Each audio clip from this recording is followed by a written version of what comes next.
What is up, our YouTube family? Welcome back to our channel. If this is your first time here, then welcome. If not, welcome back. Y'all, I am so happy to finally be premiering my animated stories here. And let me get into something real quick.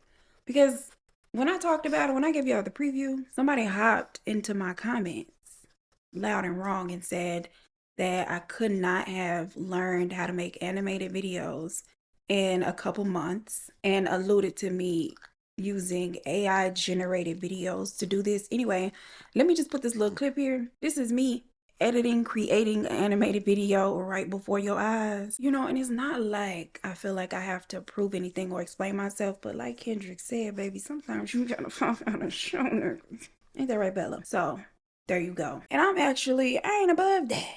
Okay, it's just not the way that I did it. I did this animation myself. You see this little dog here? Baby, I could just hurl him in the air if I wanted to. So there's that. Don't put your limitations on me, telling Bella. Don't put their limitations on your mama. Just because they can't learn it in a couple months and do it, that don't mean we can't, baby. What you can do and what I can do are not one and the same. Ain't that right? They tried it. Without further ado, let's get into these stories. Now, you're about to see 3 different accounts of people having rental like nightmares or horror stories, some of which are fiction. I will not tell you which ones. You will have to guess as you watch. And in the very end, we will come back and let you know which one or ones were fact and which were fiction. We were all buzzing with excitement as we crammed our bags into the car, music blasting and snacks being passed around. It was the kind of weekend we'd all been desperate for. Just a group of friends, freedom, and a picture-perfect Airbnb in a charming French town. Palaiseau. The name alone sounded like something from a travel magazine. I could already picture my lazy mornings with croissants, long afternoons with wine, and maybe a few blurry nights with the French boys. This place is crazy, Danielle gushed as she passed around photos of the place. I glanced at the images for the umpteenth time because the place was beautiful. There was ivy climbing the walls, wood beams crisscrossing the ceilings, and a sprawling garden that stretched out into woods behind the property. Beautiful is an understatement. This is the kind of place where time seemed to stand still. And the drive was long, but full of laughter, shenanigans, and terrible karaoke. I know Whitney, Luther, and Gerald are all rolling in their graves right now. By the time we arrived, the sun was sinking and spilling a nice golden glow over the house that made it even more enchanting. It was even better in person. A little weathered, maybe, but charming and warm. We didn't waste time exploring. Drinks in hand, we scattered through the house, claiming our rooms and checking out the rest of the place. I was particularly drawn to the back garden where the lawn so gracefully met the woods. It was so peaceful out there and quiet, except for the occasional rustling of leaves and animals in the distance. I stood at the edge of the tree line, feeling a very strange chill that I just shook off as the temperature dropping with the sun. Danielle's voice broke the moment and I turned back to the warmth of the house.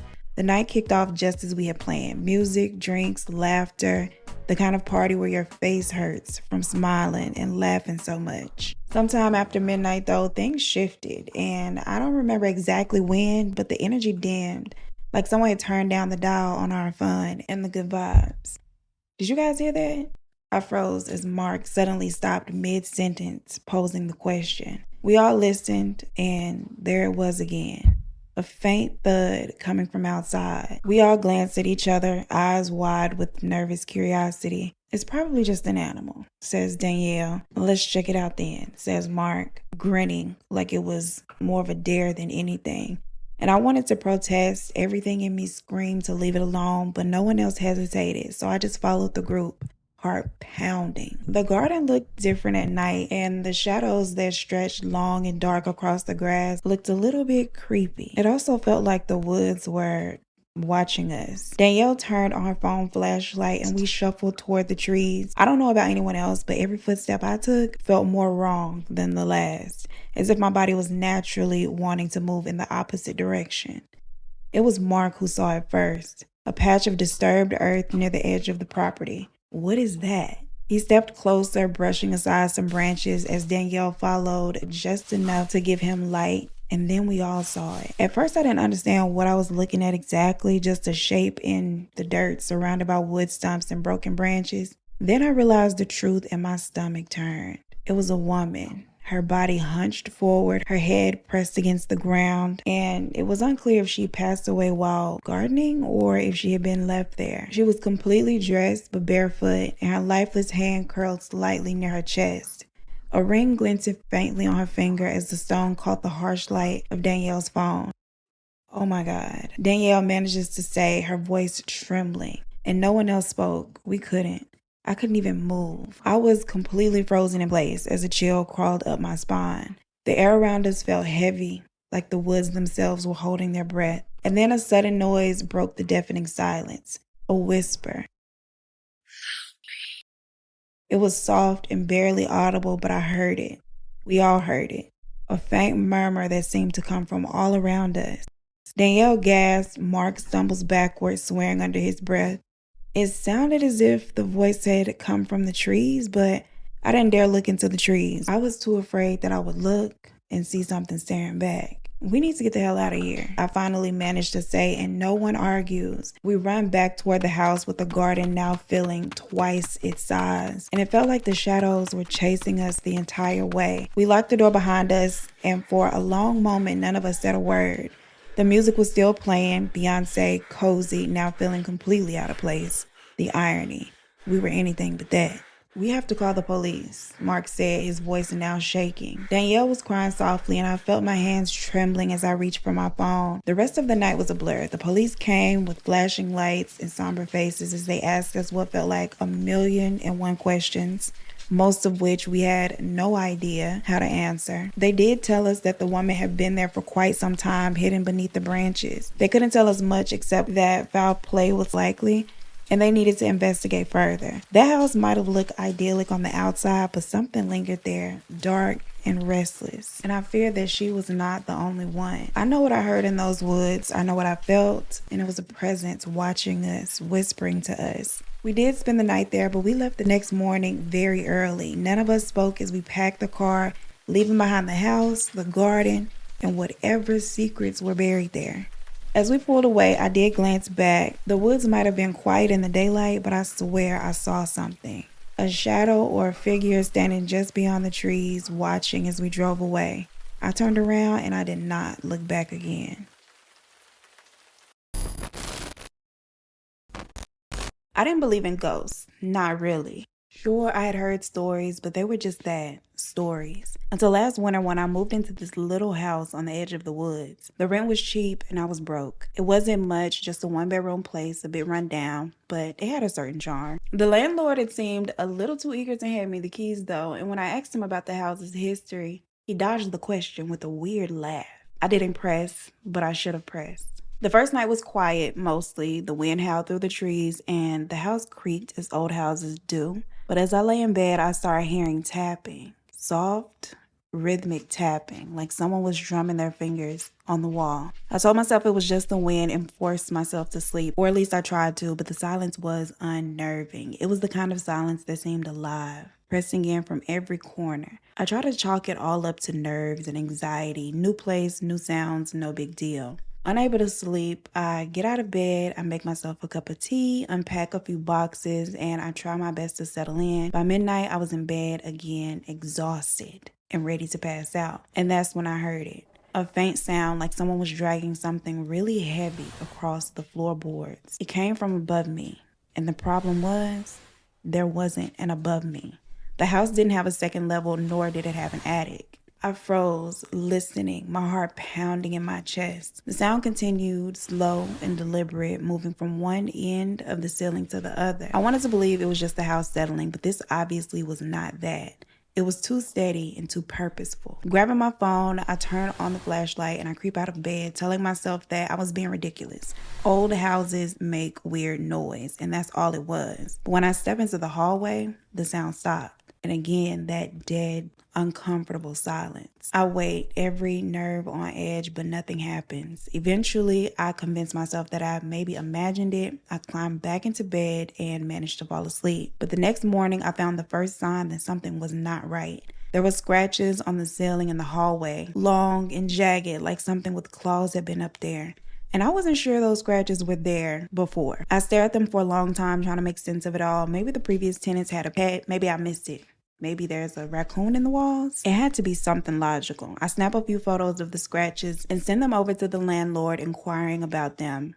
No response. At that point, I decided to just go to work and deal with it later. And while talking to a coworker at work and actually hearing the things out loud, I began to question whether or not it was all in my head and that possibly I was being paranoid. And that was honestly the vibe that I was getting from my coworker as she listened. But that night, it happened again, the dragging sound. But this time, it wasn't just above me. It was in the walls, circling the room, slow and deliberate. I sit up in bed, clutching the covers, and whisper, "Hello?" And I don't know what I was expecting, a response, for it to stop. Instead, the sound shifted, moving closer and getting louder, until it seemed to come from just behind the headboard. And then came the whisper. Not a shout, not a scream, but a soft, broken whisper of my name, drawn out and brittle. And at that point, my blood turned to ice. I bolted out of the bed, turning on every light in the house, ran to the kitchen to get a knife, and clutched it tightly as I packed my overnight bag and grabbed my keys. The same coworker I confided in allowed me to sleep on her couch for the night, and the landlord didn't answer when I called the next morning. I left 3 voicemails, each one more panicked than the last, and by afternoon, I decided that I'd investigate the house myself. I had to know what was going on. Again, I noticed something that I had not noticed before. A small access hatch to a crawl space. It looked untouched and had obviously been painted over and sealed tight. I grabbed a screwdriver and pry it open, my hands shaking the entire time. When the hatch finally gave way, a wave of cold air spilled out and I grabbed my flashlight to aim it into the darkness. At first, I didn't see anything, just dust and cobwebs. But then the beam landed on something at the far end of the crawl space, a pile of old yellow photographs. I climb up, again my heart hammering in my chest, and crawl over to them. The photos were mostly faded, but you could still make out the faces. And they were all of women, some candid while they appeared to have been running errands, some of them inside of the house, and some of them where they appeared to be asleep. Some dated for years ago and some dated from just last week. And that's when I felt the breath on the back of my neck. I turned around and the flashlight flickered and then turned off. But in the brief moment before it went out, I saw pale, hollow eyes staring back at me from the darkness and a crusty mouth stretched into a twisted grin. It was Tom, my landlord. "What are you doing here?" He had not responded to any of my messages, returned any of my calls, and I had not heard him come in. And he certainly hadn't made any noise climbing up to peer inside of the crawl space behind me. "You had some concerns about the house?" I stammered, struggling to find the right words and the right tone. I'd only dealt with his elderly mother leading up to me signing the lease and had only met him when I got my keys. The last thing I want in this moment is to trigger him into doing something crazy, because who the hell were these women in the photos? I don't know, and I am not trying to be in addition to them. "Yeah," I say in the calmest voice I could muster. I was just wondering about storage space. I know you mentioned that there wasn't an attic, but no worries. I made arrangements and everything's fine," "Good," he said, still with that creepy grin on his face. We both crawled down from out of this space. I'm still trying my best to act normal, and he seemed to buy it. He left without saying another word, and I left too for the night. I was not about to spend the night there. I moved out the very next day, and I sent his mother an email to inform them about my departure. They would just have to see me in court if they had a problem with me breaking the lease and leaving the way I did. After leaving the house, I had gone to the local police department and reported the entire thing, but they, just like my coworker, looked at me like I was some mad woman with an overactive imagination. I felt it was the least I could do just in case those women weren't actually sleeping. But to my knowledge, the police hadn't taken any action. And do you think I ever heard from them again? Nope. I never heard from him nor his mother. I tried to move forward and put this whole ordeal behind me, but sometimes, even now, I hear it. When the house is quiet and the wind howls through the trees, my name whispered from the shadows, and I wonder about those women, who they were and where they were now. I also wonder if they were actually ghosts, if they were simply trying to warn me and scare me away from the house for my own safety, or if they were unable to rest and pleading for help. And child, I just left them there.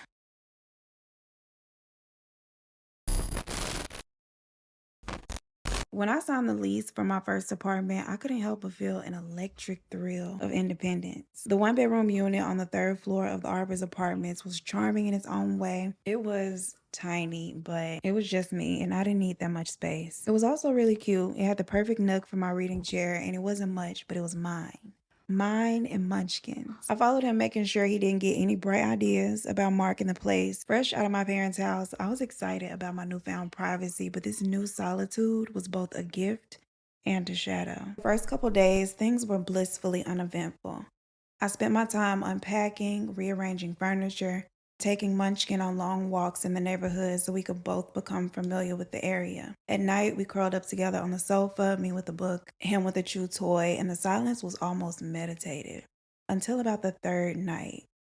I woke up to Munchkin growling, a low, guttural growl, as if he felt threatened and was ready to attack. I also noticed how hot the room felt. My fan that I slept with each night was now turned off, and I know for a fact it was on when I fell asleep. Munchkin, what is it? I whispered, my voice cracking. I squinted into the dim corner, but I saw nothing. Only shadows cast by my night lamp's weak glow. Munchkin barked sharply. A high-pitched yip that made me jump and my heart began to race. It sounded really different from his usual bark. Come on, buddy, it's okay, I muttered, patting the mattress, trying to comfort him. Reluctantly, he crawled back into the bed, but his eyes stayed on that corner, and he continued to growl softly like he was warning something or someone not to come closer. For the rest of the night, we slept with the lamp on, mostly for his reassurance that nothing was there. And the next morning, I brushed it off. Dogs are weird sometimes, right? Especially in unfamiliar places. Maybe he heard something outside, a car door, a neighbor moving around upstairs. It could have been anything. It wasn't until I was brushing my teeth that I felt it for the first time. The air in the bathroom suddenly grew cold, and not just chilly, but frigid. I shivered, hugging my arms together. It's nothing, I thought, just a weird airflow, but Munchkin's behavior grew stranger with each passing day. And he refused to go near that closet. Every night, like clockwork, he would stand at the foot of the bed and bark at the same corner, and each night I would awaken from my slumber to my fan being turned off. My mom joked that there was a ghost in the house and that Munchkin and I better be careful. And I just joked back that I was not afraid of ghosts, baby, and that ghost better watch out for me and Munchkin. And then I think I began hearing what maybe Munchkin had been hearing all along. Odd noises like there was another person living amongst us. At first I thought the sounds were coming from the hallway, thin walls and noisy neighbors. But one night, when I was reading in the living room, whispers came from behind me. I turned sharply, but the apartment was empty. Hello? Munchkin whimpered and crawled under my legs. I listened intently, but again there was silence and nothing else. And then I heard a voice, loud and clear, but this time it was clear where the voice was coming from. It was Mrs. Whitaker, an older woman that lived in the apartment below me. I opened my front door to listen for what she was saying. I rebuke you in the name of Jesus. I command you to leave my house. Downstairs, I could see that she was standing outside of her apartment door, throwing a liquid into the doorway. I walked down to her unit to ask if she was okay or needing anything. But really, I was also being nosy. To say this place is haunted may sound a bit crazy, especially coming from an old woman like me. But about a year ago, a man lived in this building alone, and he didn't leave for some time. When they found him, it was too late. My stomach turned because was he now haunting the place? Which apartment was it? I asked with bated breath, hoping she did not say mine. That's all I know. Now if you'll excuse me. Then she quickly goes into her apartment, closing the door behind her. But I did interrupt her little seance or whatever, so I get it. I go back up to my apartment, and again the temperature had plummeted. And again the fan was turned off. And even with the coldness of the apartment, I turned it back on, I guess out of curiosity. And maybe 2 minutes later, it turned off again, and the air grew heavy. Munchkin barked in the fan's direction this time, his small body rigid with fear. I turned it on, and again minutes later, it turns off again. Thinking maybe it's an electrical issue, I move the fan to a different wall, but again, I turn it on and something turns it off. The following morning, I checked with the leasing office about what Mrs. Whitaker had said, and according to them, there was no validity to her claims, and I couldn't find anything on the web about it either. When I returned home to my apartment later on that day, the first thing I noticed when I opened the door is blood smeared all over the floor and the inside of the door frame, which had been clawed to the wood. And I noticed Munchkin did not run out happily to greet me as he usually did. And at that moment, I was terrified of what I might find. He was in a corner of my bedroom, paws bloody and raw. He'd clawed at the front door, frantically trying to escape, and was still very visibly terrified. And that was enough. I grabbed my keys, scooped Munchkin into my arms, and bolted out of the apartment, not stopping until I was at my car. I took him to see his vet, and he was okay. We spent the evening at my mom's, and when I returned to the apartment the next day, I smudged it thoroughly. Unfortunately, the leasing office would not allow me to break the lease, and from there, I never left him alone in the apartment again. Each morning, I would drop him off at my parents' place and pick him up on my way home from work. The end of my lease term could not come fast enough, and when it finally did, we packed up and never looked back. Whatever was going on in Building 304 had to be specific to it because our next place was ghost-free. Story number 1, a secret in the garden. If your guess was that this was a made-up figment of my imagination, then you would be wrong. This actually did take place in the south of France. A group of friends rented an Airbnb on a Saturday, found the body that evening in the garden, and unfortunately the woman was so decomposed that they were unable to tell her cause of death. And from what I saw online, the owner of the Airbnb was questioned the following day by police.